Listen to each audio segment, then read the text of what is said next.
Welcome back to Shifting Schools, or if you are a first-time listener, welcome for the first time. We're glad you're here. Let's start today with a question.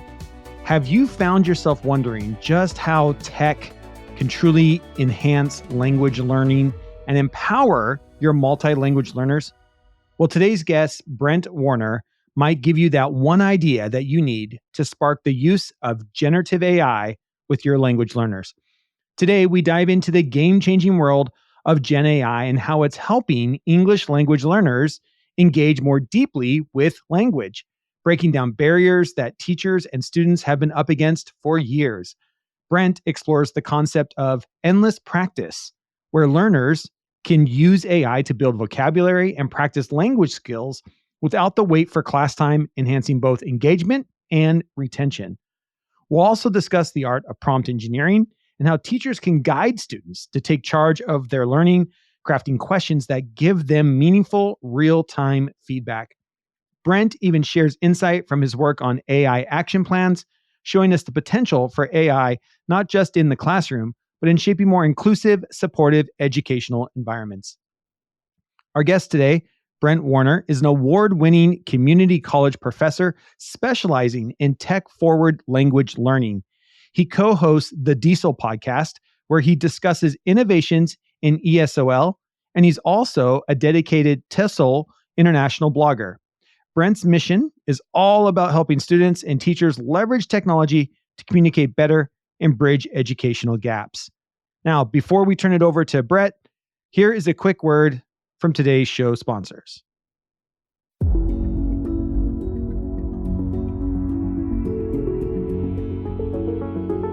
Shifting Schools is excited to be sponsored by newlight.io. Their platform is designed to simplify MTSS frameworks for personalized student support. Built by leading experts, Newlight focuses on getting educators the answers they need fast. Which students need which levels of support? With simple data collection and insightful analytics powered by AI, Newlight's platform provides actionable solutions to support your students effectively. Try it for free at newlight.io. That's newlight.io. Check the link in the show notes to learn more. Hey folks, FETC, that's the Future of Education Technology Conference, is just around the corner, happening January 14th through 17th, 2025 in Orlando. It's your chance to be part of the first and best EdTech event of the year. As a special offer, just for the Shifting Schools community, you can use promo code SHIFTING10 at checkout for an extra 10% off and all access or session passes. Head to FETC.org to register today, save, and get ready to bring the future of education into your school. That's SHIFTING10, all caps, SHIFTING10 at FETC.org for an additional 10% off. Offer ends December 13th. Now, let's get into this Gen AI conversation with Brent Warner.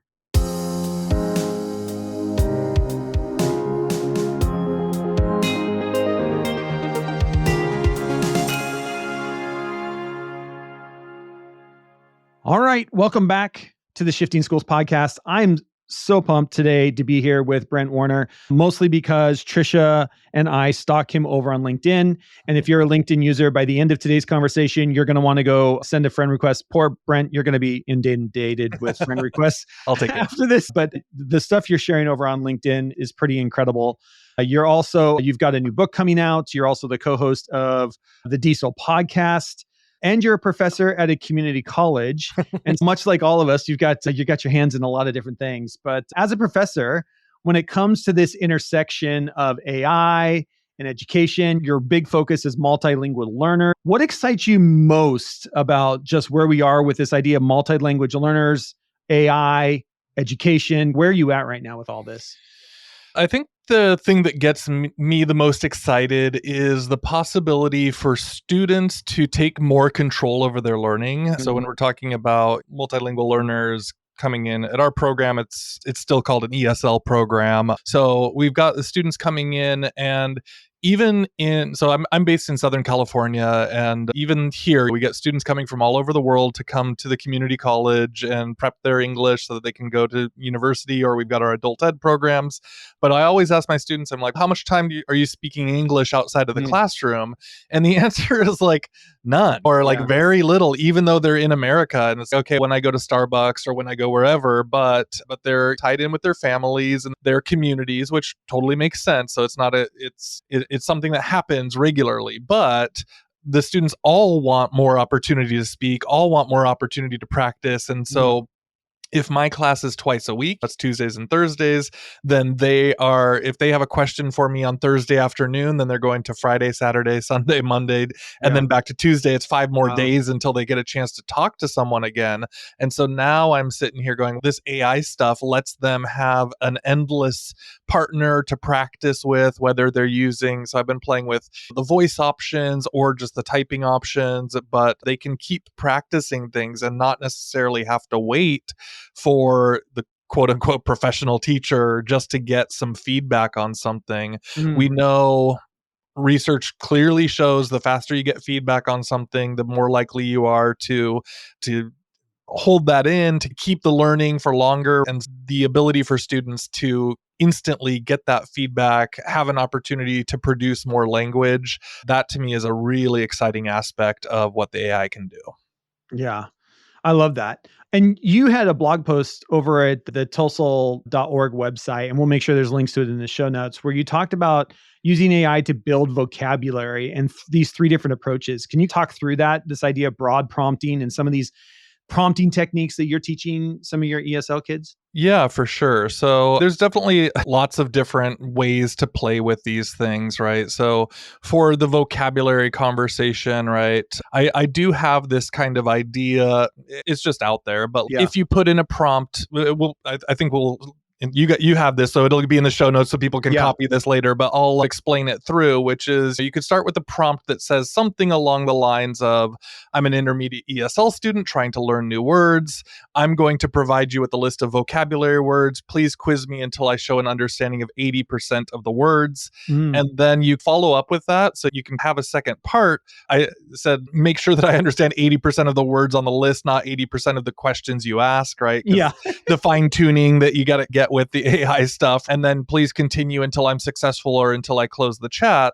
And then you give them the list. So you give the ChatGPT or whatever you're going to be using, you give it that list. And then the students then have the big part about all of these is the patience and the fact that the students don't feel the pressure of, a teacher's breathing down my neck to get these words, or they're getting bored listening to me do these regular level vocabulary words, but to them it's not interesting, right? So students worry about these things when they're interacting with teachers, but as soon as you move it to an AI conversation, now there's nobody there. Like, we know that fundamentally. And so even though we have all these conversations about, hey, this is what's the human level of this, right? All these things, but fundamentally, we know it's not a real person.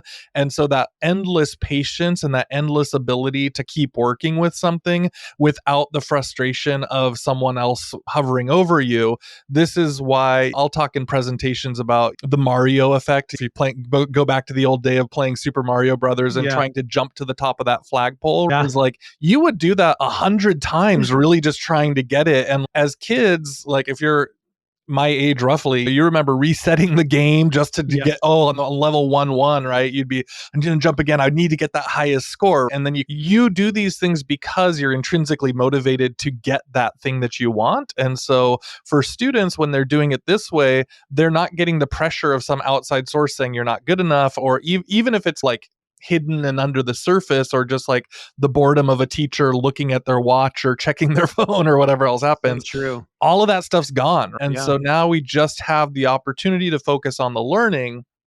And then the teacher can accommodate that, of course, but you can set this up with this idea of, like, hey, this is something big that I just want you to help me out with as we go. And then you can move it into more specific words if you wanted it to really focus in on particular needs. I did changing that conversation in that same prompt. It's like, hey, mix the orders of the words, give me synonyms and other examples to keep working with. And the more that students have an understanding of the things they're trying to learn, the more they can talk to these things and get that feedback. And so then it becomes a teacher is really that guide on the side.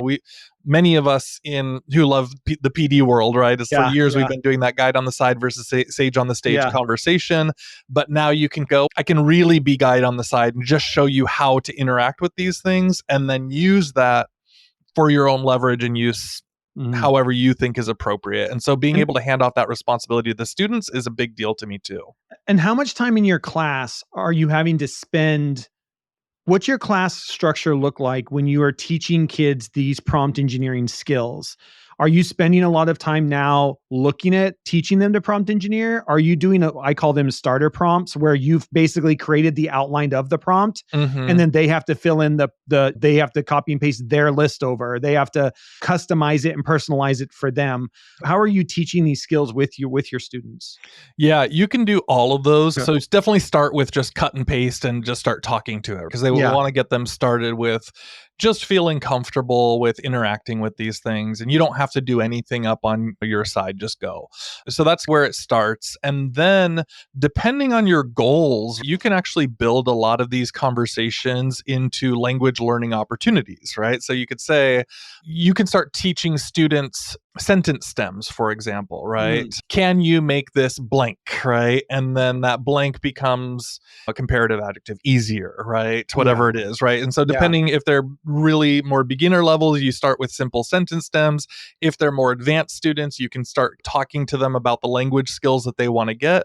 But the truth is, you're really talking about actual language and communication skills while they're interacting with this AI. And so a lot of people are complaining and saying AI takes away that critical thinking. And I'm like, hold on a second. We're really talking about deep level communication, because the responses that we get may or may not be what we're looking for. And so then we have to do some readjustments to that conversation, figure out what's going on, think carefully about what's working, what's not, right? And then adjust the way that you're presenting your language to do all of that. So to me, I'm like, you guys are building language every time you're interacting with these things, whether you're just cutting and pasting something in and doing the talk, or whether you're starting to create prompts. And then you can move on to even further levels on, okay, I want you to start creating games and understanding if-then relationships, which is linguistic, but then also turns out in the game to be able to make variability in the game or whatever else they're doing. I love this. Educators, are you searching for a new space to connect, collaborate, and grow? Well, Camp Shifting Schools is your new home. With the decline of X, formerly Twitter, we're here to offer a safe, welcoming community where you can join other passionate teachers. Take part in free courses, webinars, and live AMA sessions to evaluate your practice. Ready to join the conversation? Head over to camp.shiftingschools.com and become part of the camp community today. Learning and connecting awaits. Teaching English through prompts. I think there's a whole thing there of just what are some of the switches we in education need to think differently around where the learning is happening. And everything you just explained was there's all this learning that's happening, but it's learning in the formation of prompts. Like we can do all this language acquisition through now this new medium, which for better or for worse, we're all going to need to know at some point anyway. And so how do we teach kids to learn the skill of prompting and all of these linguistical parts of making a really good prompt? Because if you don't have a really good prompt, it's not a very good tool. Right. It's not a very good tool. There's a difference. There's a reason why there's different weights to hammers. My other job is home. My wife and I have a rental company. So there's a difference between a 10 ounce hammer and a 12 ounce hammer. There's a difference between a 12 ounce hammer and a 16 ounce hammer. And if you don't know, and you're grabbing the wrong tool, you're working way too hard. But this idea that I'm always in my presentations and when I'm doing my PD, is trying to get teachers to understand that there's a lot of learning that happens in creating the prompt. And how do we think about moving our quote unquote assessment or our quote unquote learning into this prompt generation and not seeing it as a waste of time? And I think for some teachers, that's a heavy lift. I don't know. It is. No, you definitely see resistance to these ideas, right? We can get into this. It gets a little dark, but there's a certain amount of like people trying to protect their jobs, which I understand, right? Yeah. There's fear around that. Although in my perspective, we just need to start pivoting and moving to the next level of our job, right? And so those conversations do continue to exist though. But what you can do is once you start working with it, you can actually have students send you prompts, and then your job as the teacher then becomes to interact with with whatever prompts they made. And so you're like, oh, okay, now I get to see. So it's turning it around and you're saying, hey, this is what's going on when I'm interacting with it. And you can share that backwards, right? So we talk about that idea where if a student is learning something, then them becoming the teacher is one of the best ways to solidify that actual learning. Okay, now we have an opportunity for them to be the teacher by creating these prompts that are going to be useful, and we can play with it too. We can actually have some fun depending on what they're building for those things. I think a lot of it is just breaking the habit of saying learning is boring and whatever else that is, and going, oh, hold on, what about all these cool things that we can do now? It's pretty powerful. I agree with you. And I love your idea because I think you're spot on, and not just with multi-language learners, but this idea of when you are talking with a bot and we take that human, AKA teacher, standing over your shoulder saying, are you done yet? Are you done yet? Are you? And even though you're not saying that, you don't have to say that as a teacher, right? There's all these non-verbal communications that we give off. There's all of these, I need to hurry, or I'm dumber than the kid sitting next to me because my list is different, or all of these things that happen that are taken away when the machine never gets tired of giving you another try. Like it never gets tired. It never gets tired of waiting for you to get it. And I think there's so much we can take away that we've been looking for something like this. I feel like in education for a really long time, and we finally have it. And now that we have it, we're just like, I don't know if I like this thing, but I do think there's a lot there for it, is sure. For sure, like the differentiated instruction conversation. This is what we've been told to do our entire careers. Nobody has ever been able to do it or to live up to this crazy expectation. Now we have the tool to do it, and people are like, not so sure. It's like, what are you talking about? I'm not so sure I want to do it. You can adjust the reading level on any piece of reading, on any piece of literature. You can adjust the reading level for your kids in under 10 seconds. Like every kid in your class is at their reading level. And then all of a sudden we're like, I don't know if I like this thing. I was like, but this is what we've been dreaming for. Yeah. And then going back to vocabulary too, is like, I'll do ones where, so there's one of these tools, I think it's called GPT for Sheets or something like that. And you pay a little bit for it, but you can then run it. So you can have a spreadsheet of your students' names and the things that they're interested in. So I always do a survey at the beginning of the semester, collect a little bit of information about it. And then what you can do is you can pull from that spreadsheet information and you can say, hey, use the student's name, make a story, right? Talk about this place where they're from, or talk about these celebrities that they like, and make sure you include these 10 vocabulary words, but you're going to make a story about whatever it is. And then it's just a click of a button and it will put that all right in a spreadsheet. And then you can do one more click of a button with a mail merge and send it off to Google Docs for each student. So it just looks like a customized thing. And they're like, how did you make all this? We're all covering these same vocabulary words, but we're all getting custom stories that also match even inside of one class. I might say, hey, this student needs a little easier level. This student needs a little bit more challenging level. And so you can push all of these things with way less time than it would have taken us in the past to write a single paragraph that every student's going to get the same thing. And they're not even interested in the topics that I'm talking about. They're like, I don't care about that. So all this customization is just differentiation. All these things are amazing.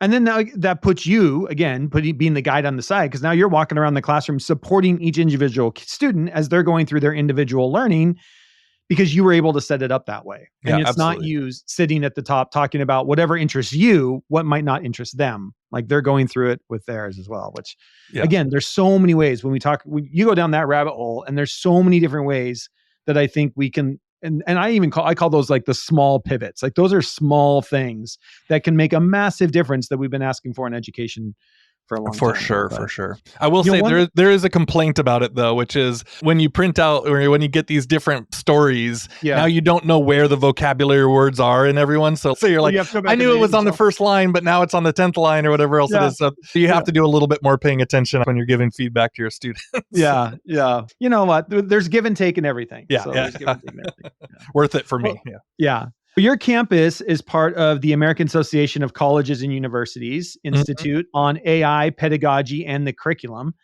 Can you talk maybe a little bit about what and how that partnership has led to you co-creating an AI action plan? And exactly what is an AI action plan?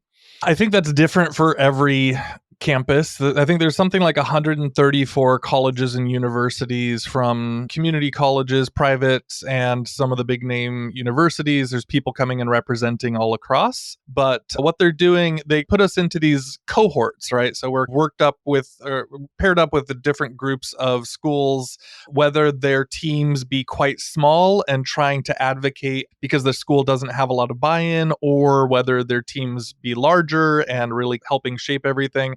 It's really, the goal of it is to help get people on process to building something. It's hard because when you say, hey, I'm going to build an AI action plan for our school or for our district or whatever else it is, this is something that has never actually existed before. Right? So it's not like you can run off of a template and say, it's just going to be the same thing as XYZ. It's no, this touches deep into every part of life. We actually had one of our classified members came in to our meeting last week, and she was like, asking some really interesting questions around AI and meetings, because I think you've seen these now. Hey Jen and some of these things are making fake avatars that you can send into a million Zoom meetings. And it's, okay, what happens when these conversations start opening up, and how are we going to deal with it? Is that just a manager's decision to say, hey, an AI is cool, or is it a school-wide decision? Things like this, right? So it can go from classroom decisions all the way up to what the president is expecting. And we're trying to build our biggest goal, and these things exist out there, but is to build a campus use best practices guide across the different stakeholders' needs. So we're opening up the conversation. Of course, at the college level, professors have academic freedom to teach in the ways that they see fit with the content of the materials they see fit. So we have to be very careful that we're not telling people you must do this and you must do that. And that's really not our intention. What our intention is to say, hey, here are the things that are possible. Here are the things that are problematic. For example, we talk about these AI checkers, and especially I'm particularly passionate about it because it disproportionately impacts my language learning students, who then go on to be like good workers in other classes. But if they get suddenly like called out as being, hey, you did something wrong, because I checked it on a checker. I used AI to check AI, and I don't believe in AI, so we can't use the AI. It's like, what are you talking about? All this is madness. But we need to sort these conversations out, right? And so anyways, this is a lot of what we're doing, is they're guiding us with the conversations and saying, hey, you have a place to build.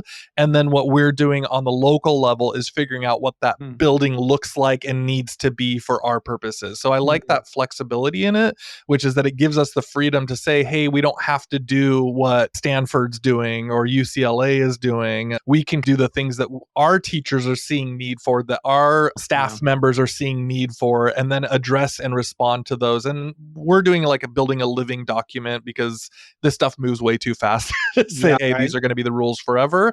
But it really is about trying, because many people want guidance, right? They're not this like just free for all thing is very frustrating and anxiety inducing for a lot of people. And so they just want to say, hey, is it cool to do this? Is it not cool to do this? How do we approach? And then for me, there's another part, which is I like to believe that we hire people because we believe that they're good at their job and that they have the student's best interest at heart and all of those things. And so there has to be also a certain level of trust where you just hand it off and say, we trust you to do this work. We're going to set you up with parameters and guidelines and things that might help you, but it doesn't mean that this is a top-down mandate. It's just a conversation to say, hey, if you're nerdy like me, you're going to get into it and read all these articles and go to these webinars and listen to the podcasts and everything. Yeah. But we all know that's not the reality for every teacher or every admin or whatever else it is. There's other things that take up other people's times, which is totally legitimate.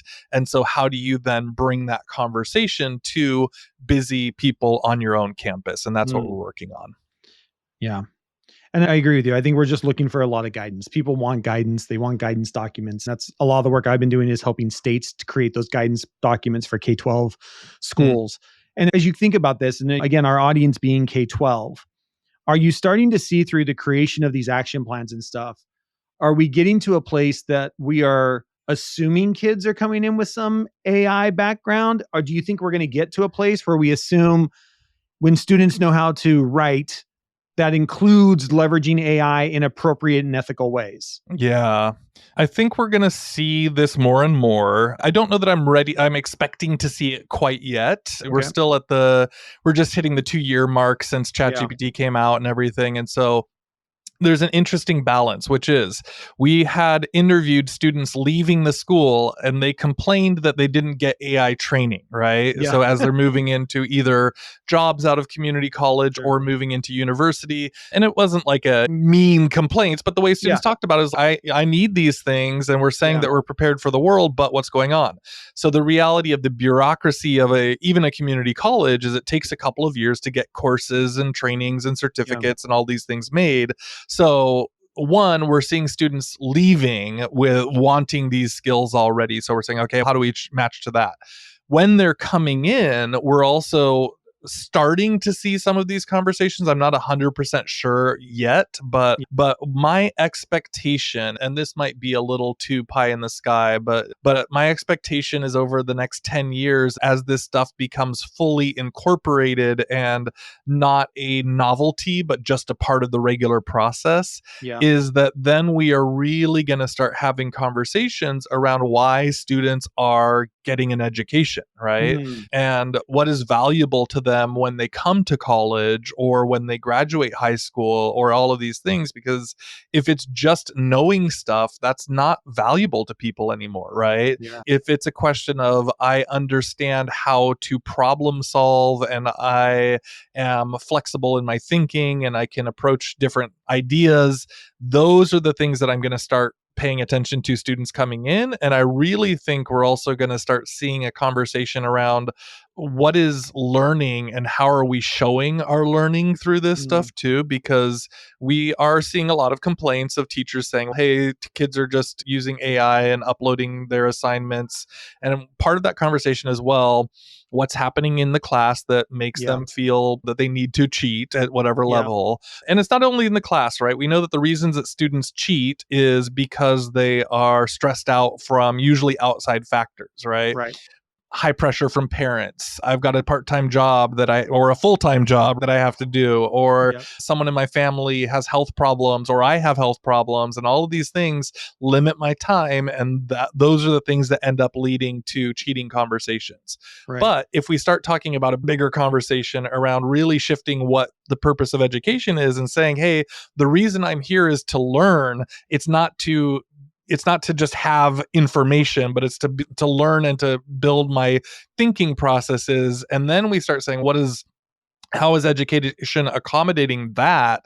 Then we start looking at really different things, and possibly we start looking at ideas of a grading system itself is pushing students away from the desire to learn, and it's pushing them into a desire just to get an A or whatever grade's going to push them up into the next level of the school they want to go to. And if we start seeing shifts around that, then we're in some really interesting unexplored territory that a lot of people traditionally in the fringes have said, hey, this is the better way to do it. Let's focus on learning instead of grades.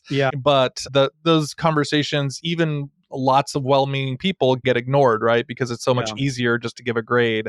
So I am interested to see when students are coming through and they're really have built an understanding of learning for themselves instead of chasing a grade for whatever purpose. And I think you're right. I think we're going to have there's just a lot of things we're going to have to rethink. I just think about just writing itself. Google Docs, and I live in a Google world, and most of the school districts I'm with are Google. The Google Doc already, you start to type a sentence and it'll already, all you have to do is click tab and it'll ask you to like, is this what you mean? And you can finish the sentence. Right. We're not that far off. And this is what I keep trying to tell teachers. I was like, that seems all well and good now, but you realize we're not that far off from a student typing 2 sentences and Gemini inside of a Google Doc saying, oh, is this what you're looking for? And write the next 4 paragraphs for you. Yep. And you're not going to be able to stop kids of just hitting the tab key. Like it's going to be part of the workflow. And if that's the new workflow, then what's the learning that we need kids to do? Because this is the new workflow to writing, thinking, processing, researching. I don't know, but I don't know. It's just this really interesting. We're all worried about kids copying and pasting something out of AI. But what if I'm writing in a Google Doc and I can just click tab and it finishes the sentence and then it finishes the paragraph and then it'll cite itself because I'm going to ask it to, and it'll go find the research and all these things that it doesn't do well yet is not that far away. Yeah.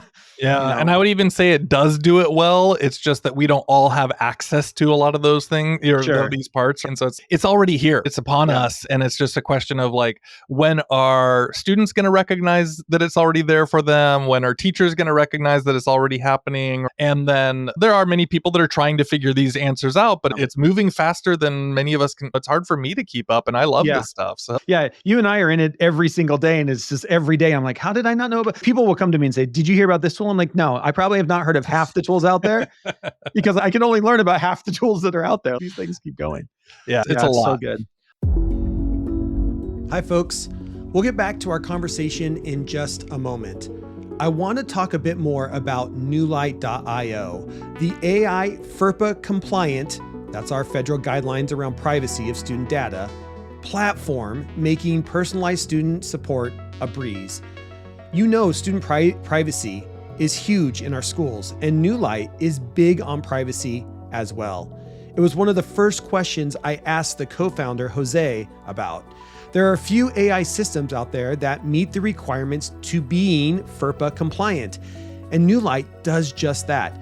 New Light's IntelliTier platform is more than just a data collection tool. It's an AI-powered assistant that has been trained to truly understand the MTSS framework, student context, and school-specific resources.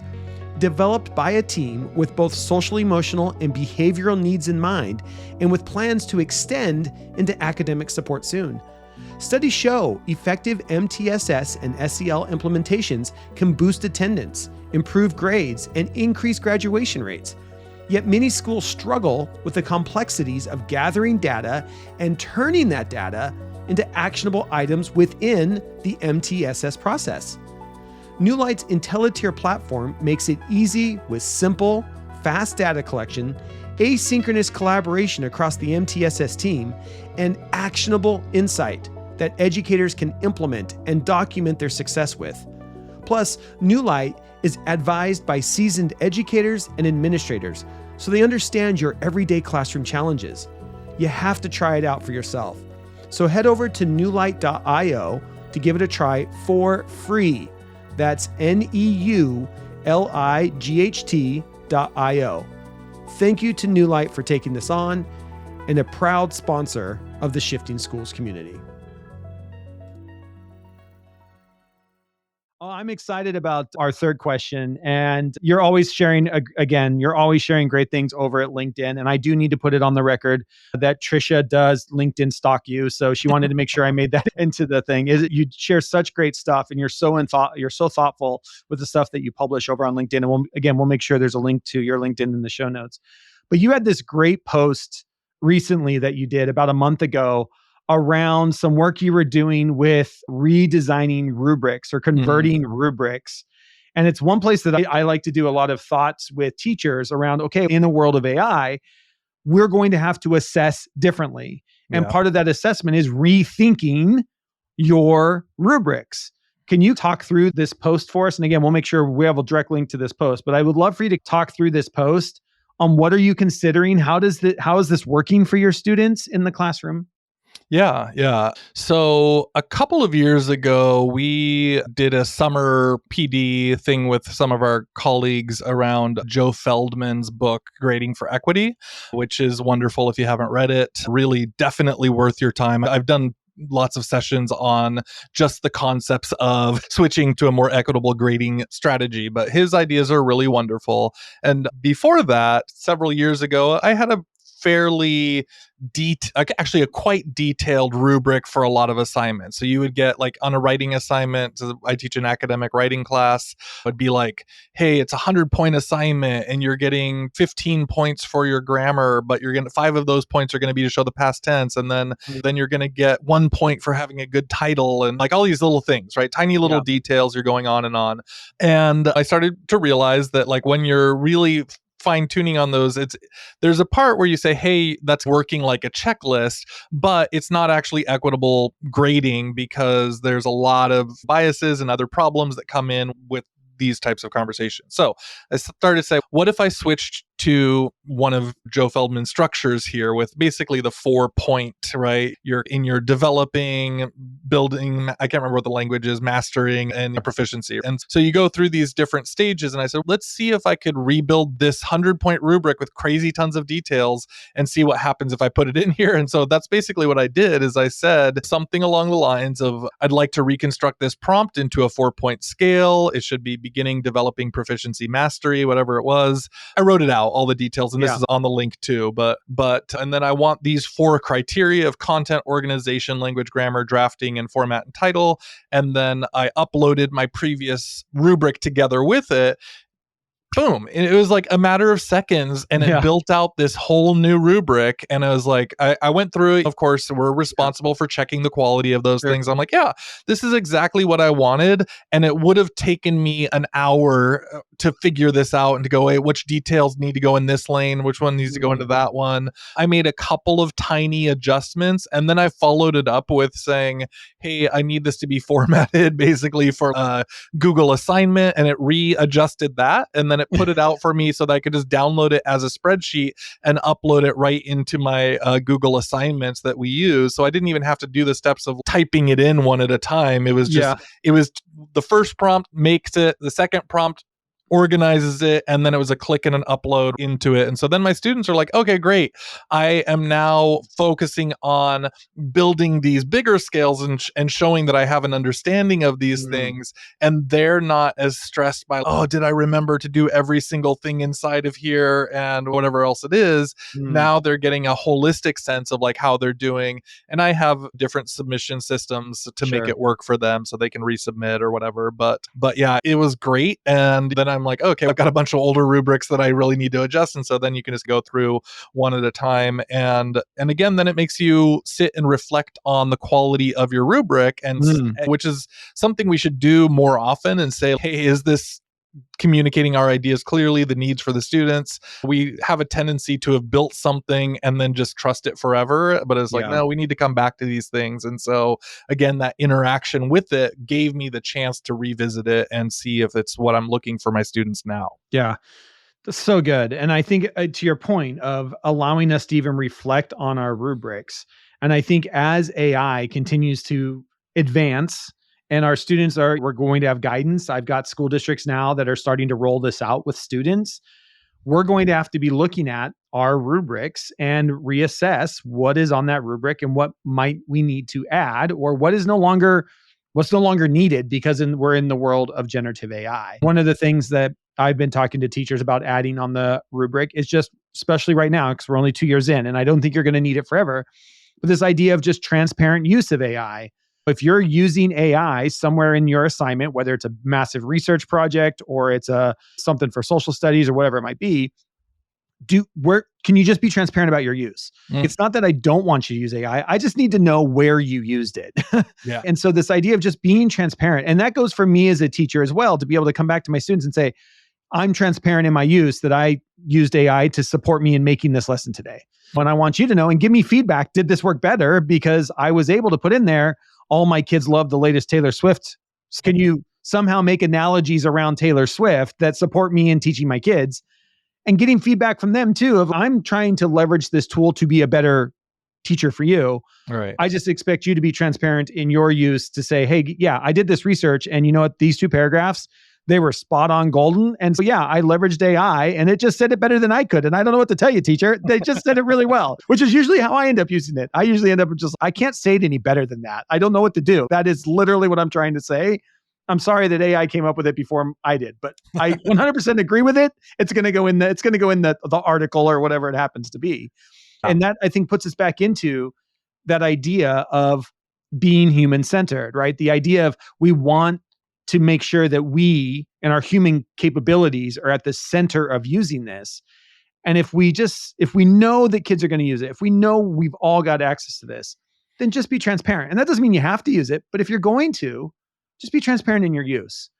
So I'm just seeing a lot of that kind of added to rubrics as well. Yeah, I'd add in here too that like the teachers that I've seen that have been successful with using AI are the ones who are talking frankly with their students about it. So opening the conversations, being willing to say, hey, this seems weird. Did you write this or did you get AI help? You're not in trouble for it, but we need to talk about it because some of these things are skills that you need to build.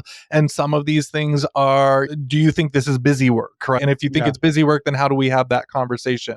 The teachers who are not doing that, who are saying, hey, there's no AI and we're not going to talk about it. And if you use it, then you're getting in trouble with it. Yeah. They're struggling in a lot of different ways. And I understand the fears and the concerns. So it's not trying to be a criticism of it, but it is trying to say, hey, what happens if you're really saying that you're student centered, if you're really saying that you're human focused on these things, you can't just throw the humans and the students out of the conversation. And so that is a tricky part because it's very easy for a lot of people to say, I just want things to be the way that I've known them and the way that I came up. And then it's okay, but it is a lot of work for us to make these adjustments, but it is the right thing to do by our students' needs. And so stepping into a different approach of the learning, having the students be involved in the conversation of their own education is an approach worth taking, but I do admit that it's not easy to do first steps. Yeah,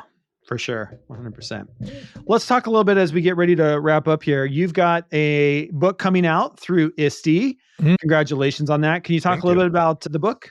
Yeah. So I've got a book coming out called EdTech for Multilingual Learners. It's an activity book. So it's meant for teachers to bring technology into their classroom. And a part of the goal, so there's activities based on all the different levels: reading, writing, listening, speaking, vocabulary. And so the idea is that it's meant to introduce teachers to some of these ways that you can use technology in the classroom, and hopefully to be flexible enough to say, hey, this particular thing isn't going to work for me, but I'm going to make some adjustments to figure out how it's going to work for my class. And so part of my intention in the sneakiness of it is to build a little creativity and exploration for the teachers' parts. They can run directly with an activity and say, hey, I'm just going to use this thing right off the bat. Every activity also comes with a slide deck so that when a teacher pulls up that slide deck, they can make 2 or 3 quick adjustments, present it to their students, and start walking into the activity immediately instead of,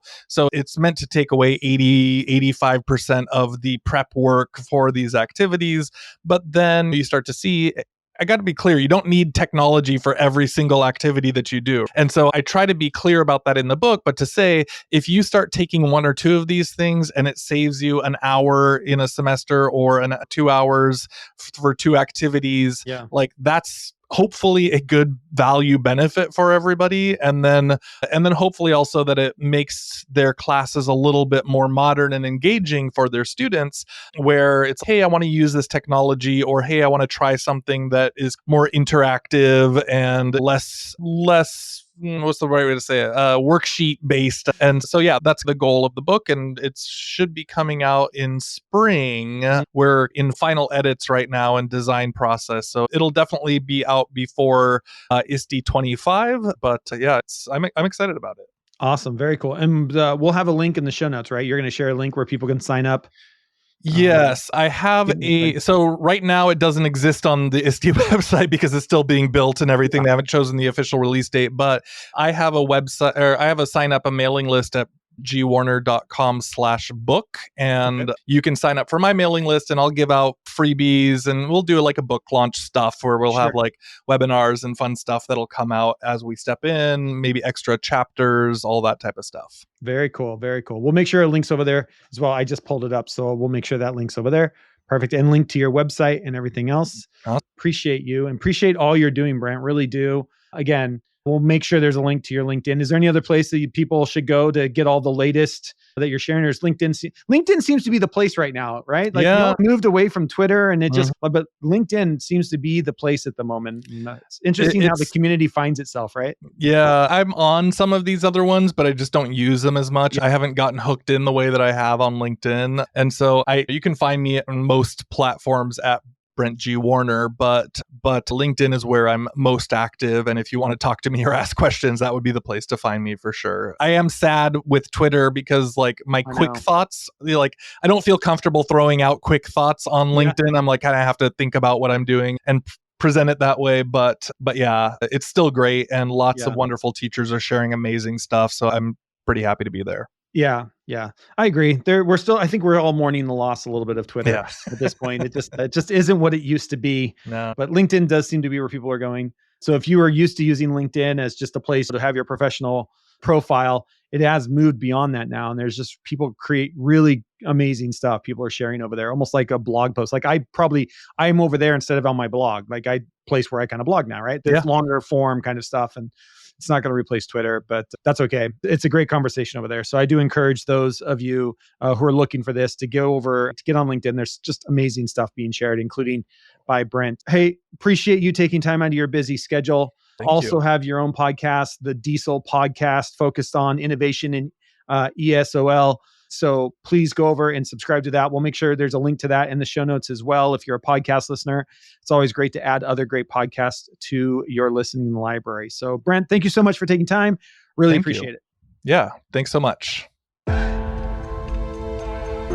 Hey there, dedicated listener. If you've made it this far, we know you're passionate about shifting the way education works. And Tricia and I appreciate you.